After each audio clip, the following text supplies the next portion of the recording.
Okay. And so how are you homeless? Yes. Okay. And so how old are you? 18? 18? Yes. Wow. Okay. And so how long have you been homeless?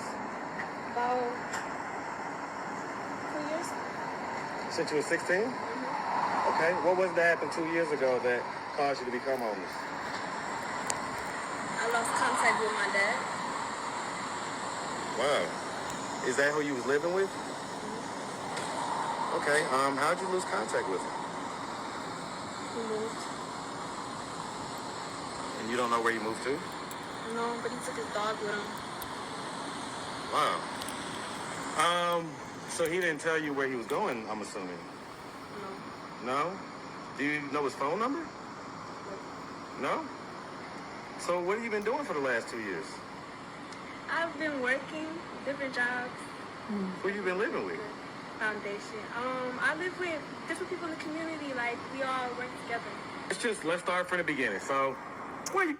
So real quick, what I would like to say about this video, this woman sounds very, very well spoken, even if and later on in the video she will say that she has mania.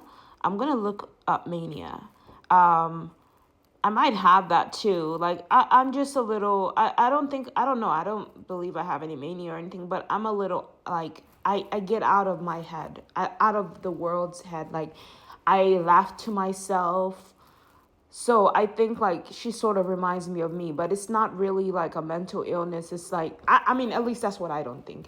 I'm literally hearing from the other side, like, or hearing my own thoughts or whatever, making myself laugh. There's certain things that people say and a picture comes. There's a lot to a human brain, right? A picture of someone comes in your head, you know, your brain communicates to you, the universe communicates to you, other spirits, I can hear spirits and things like that. So if I'm laughing to myself, it's not like I'm crazy. I'm just in like intuitive, like I'm very smart. I can see and hear other spirits that died that speak to me. I can hear God. You get what I mean? God is an invisible force. When people die, it's not the end. Most of them, it's people are sleeping. We're just all awakening, right? So a lot of people love to make you think that you're crazy just because, hold on. They like to make you think that like you're crazy just because you're out of this world, or you don't think like them, or you're not here. You know what I mean? A lot of the most intelligent people are like scientific people are really into like aliens and just out of this world thing, and they believe in especially white people, they believe in telepathic powers. If you don't understand those things, you're gonna always just automatically think people are crazy.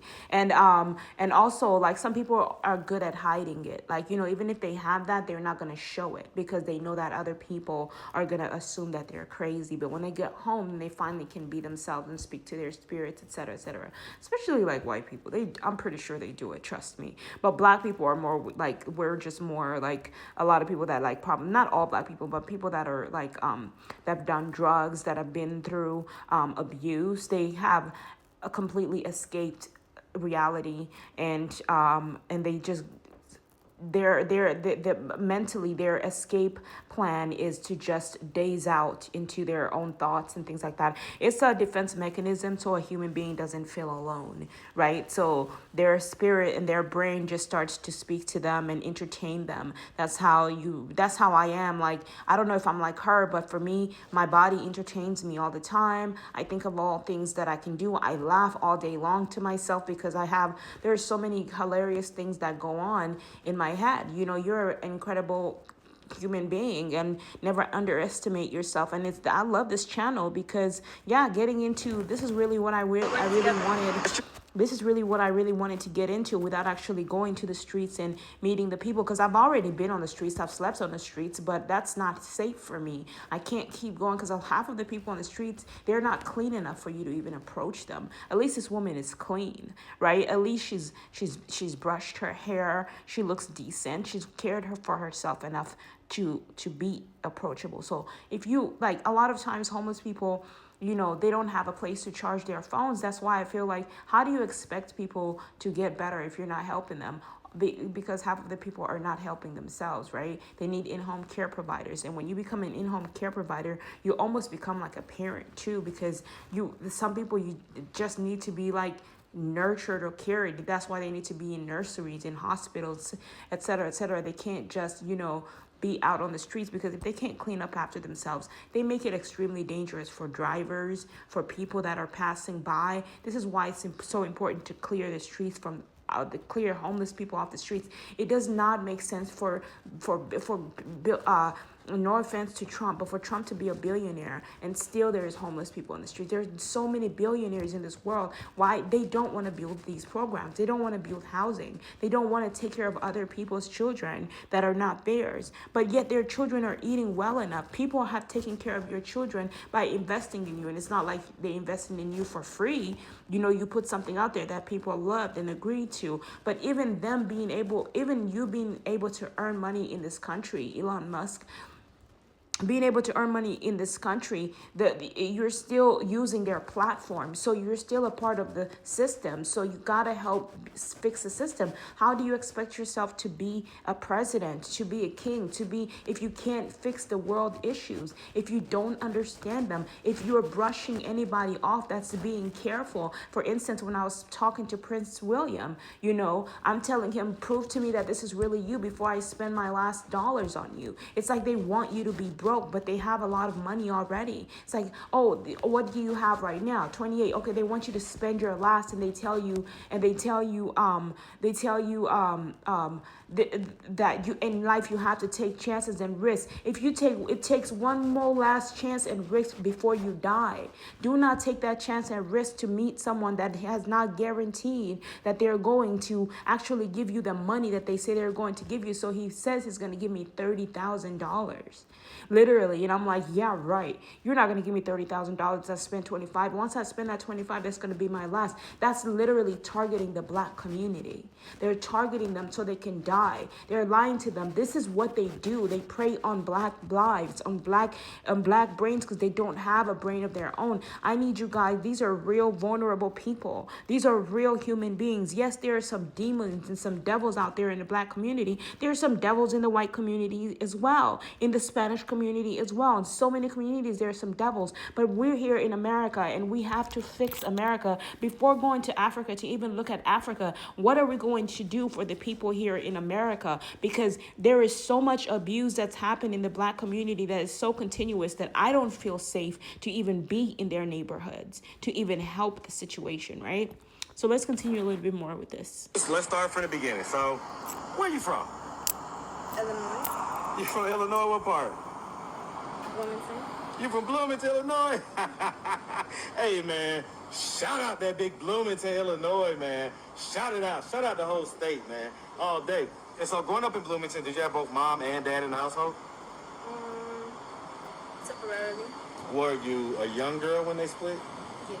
Is your mom still alive? Yes. Yes. Where's she at? She's in Georgia. Is she in the Atlanta area? Yeah? Oh, why don't you go live with her? She's fine. I'm sorry? She's fine.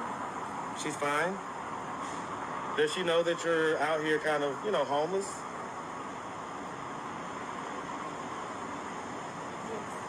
Yes. Did you go to school? Did you go to high school, stuff like that?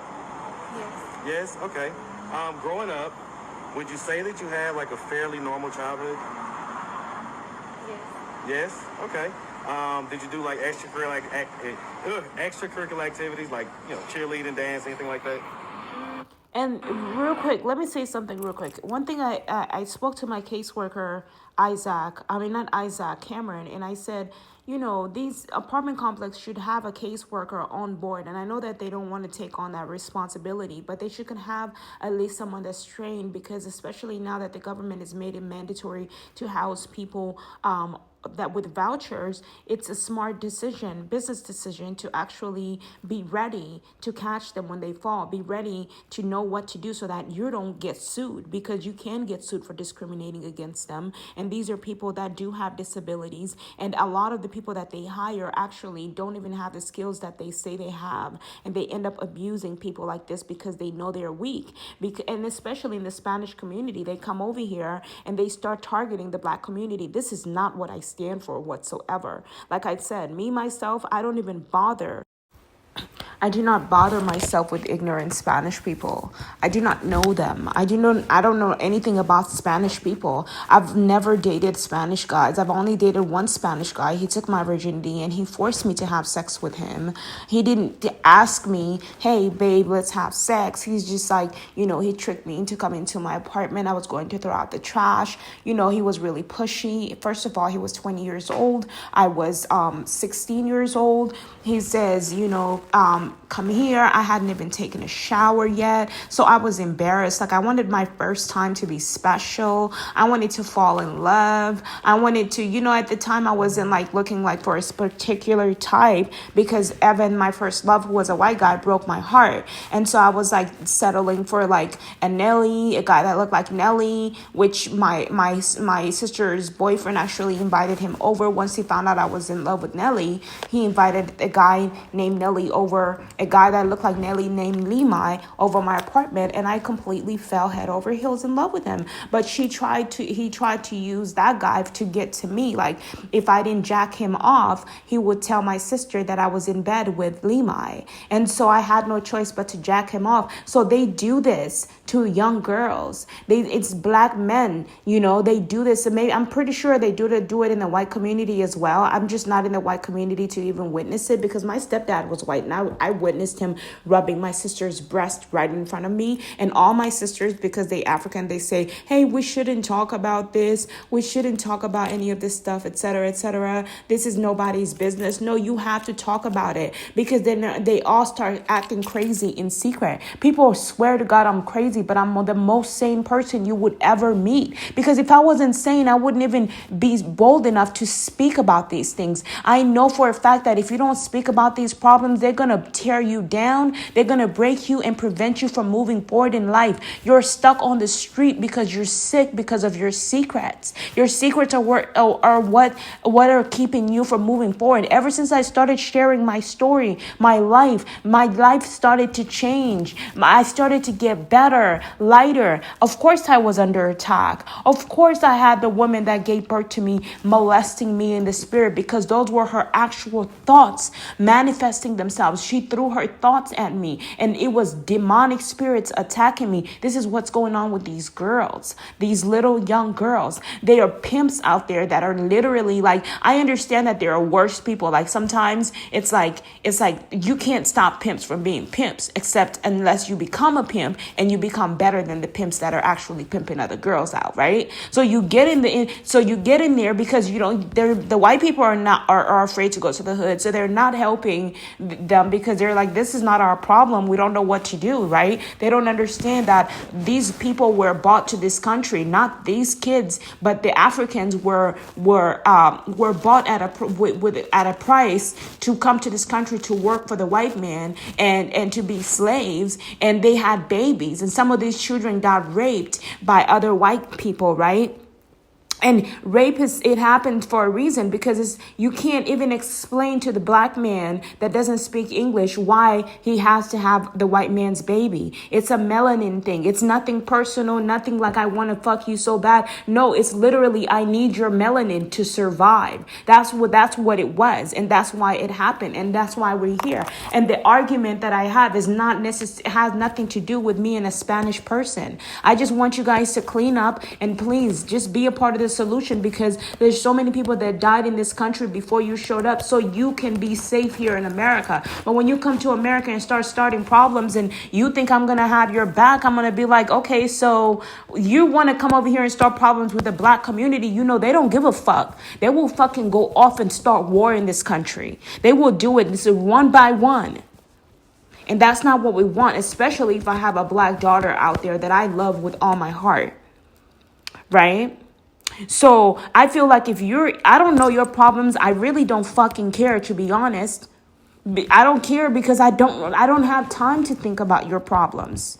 I would love to hear your problems, but first we got to deal with the problems we have here. We can't just jump to the Spanish community and completely ignore black people in America. And after they burn their houses down, because you know why they burned them down? Because you're raping kids in secret. But then that means you guys, the white people, have to go in there and they have to be the problem solvers. Spanish people, the reason why I care is because they went in and did and dealt with the issues because they know about these issues, right? They got in. That's why I cared, because they had no choice but to be with the black community when the white people couldn't do anything about it. They didn't know what to do. They didn't know where to start, so they gave up.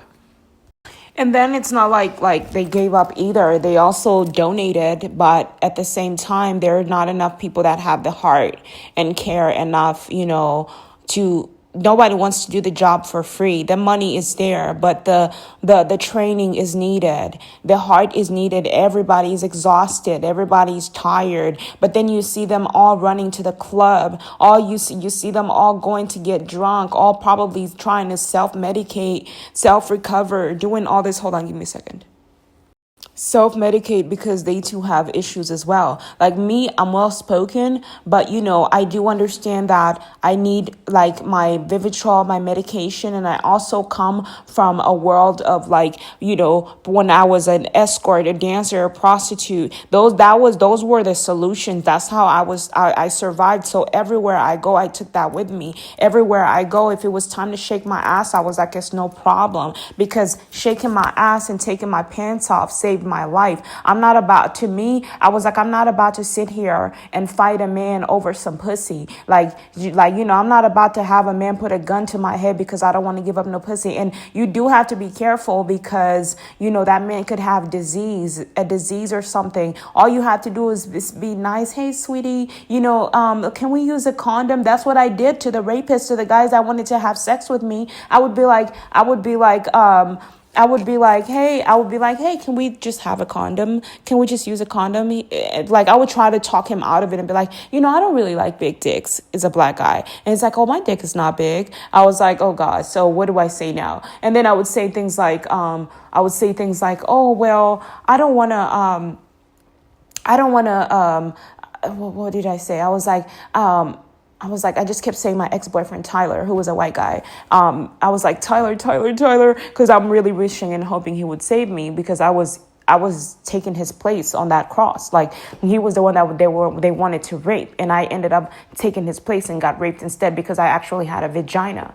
And I'm sitting there like, oh my God, this is so bad, right? But the guy, they had already I feel like Tyler set me up. It was a whole setup in Vegas. They had already put it in my head that the guy had a gun. So Tyler, put it in my head where I had no choice but to surrender my body. Like, I just kept remembering that there was a gun and all this, and I was like, all right. And then I just kept hearing the spirits and the angels were like, just calm down. Maybe this is the price that you have to pay to be, with Tyler. Or not, they didn't really say to be with Tyler, just try to calm down and this and that. And, because I could have died in that very moment. He kept touching my thigh, and, when you say no, they don't want to stop. You know what I mean? And I'm just like, you know what? And you can feel when you're about to lose it, right? If somebody keeps touching you, you're like, yo, get the fuck back. And they're like, man, fuck you. And in the black community, whenever you say that, they're going to trigger you. And when you trigger them, they're going to go off. So the best thing to do is calmly leave the situation and get the fuck out of there as fast as you could. So in that moment, the safest way for me to get out was hit crystal meth. He kept drinking. He gave me some beer and he said, here, try this. I was like, no, I'm good. Because that's what they do to girls. They drug them up, get them addicted, then take them to a house, probably kill them, rape them, use them against their will. They tried to do that with me, right? I told them, oh yeah, I'll be back. Nope. I left. And I said, all right, now I'm good.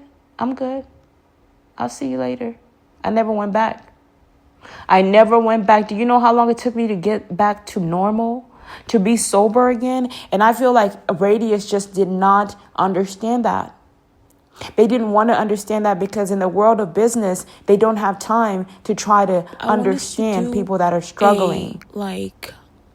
If you do not help, you're not going to be a part of the solution. Nobody's going to want to do business with you. We're going to make sure that everybody leaves. Only the desperate will be there. Of course, there's always going to be desperate people there, right? But you got to learn how to work with these people, because at the end of the day, there are so many U.S. veterans that fought for you guys to be here in this country, to build your platforms, to build your apartments, to make money here. They died. They were triggered. They were killed. They faced bombs. They went through trauma. They slept outside. They slept in holes. They were starving. And the least you can do is hire a social worker on site, or at least train your caseworkers to know how to, your employees to know how to do social work, to know what to do, to know how to help them get an in-home care provider, help the social workers, help the people, help. With the right social workers, right? Definitely working on hiring the right people. At least because at the end of the day, when you come to this country, you don't come to this country just to have a boyfriend and live for yourself. I tell my sisters that all the time. What did you guys come here for? People get tired of doing. What are you guys doing? If you have any plans on living forever, the guy you heard what the guy said. We want to find out what's going on to people in the streets. That's why I was homeless. And when I get on the bus, they attack me. That's why I need your financial assistance. I need your financial assistance because the government does not pay me enough money. Okay, so yeah, I'm lucky that I was able to move into this place. I fast and I pray, and I'm lucky that Rayon Sunset lowered the cost of moving in to $250. It should be free for voucher holders. It really should. Oh yeah, of course I'm gonna right? brag about it. But because it's competitive pay, they charge. Like somebody can easily come, like it's you or somebody else. That's why they charge. Because like, why should we hold it for you? Have some sympathy. At least not me and my children, because right? here supporting. But you can tell Rayon Sunset is trying to build this place up. But when you meet an apartment complex like Hanover, they're already so big. Camden, already so big. And people are taking money from the poor. And they're building their empires. Because that's where the money is. That's why Rihanna, Beyonce, all these people don't want to tell you what they're doing. They don't want to tell you they're donating because there is big money in it. And they're getting billions and billions and getting rich while the poor stay poor. They're stealing from the poor. All the merchandise and all the products Rihanna and Beyonce and all those people have that are left over, that don't work, that don't pass the test, all that stuff could be donated to charity. Where is it? Wow, all the clothes that they have. Do you think they really need all those clothes? You got to take a stand and you got to fight. So let's talk more about this. Anyway, so I was playing the video, but the videos actually, it came off. It showed up when I was playing, some stuff, but it's off. And so, all right, now that it's off, guys, I want you guys to, I will try to look for the video again. Let's see. I think I actually followed the issues that person. The black community had dealt with because of what the white people did to them in the past, right? We don't want to keep bringing that up, but I'm saying like this repeated cycle has to stop at some point, and it starts with you. And when you come to this country, it just kind of looks crazy to come from another country and come here and start repeating the same patterns. You get what I mean? What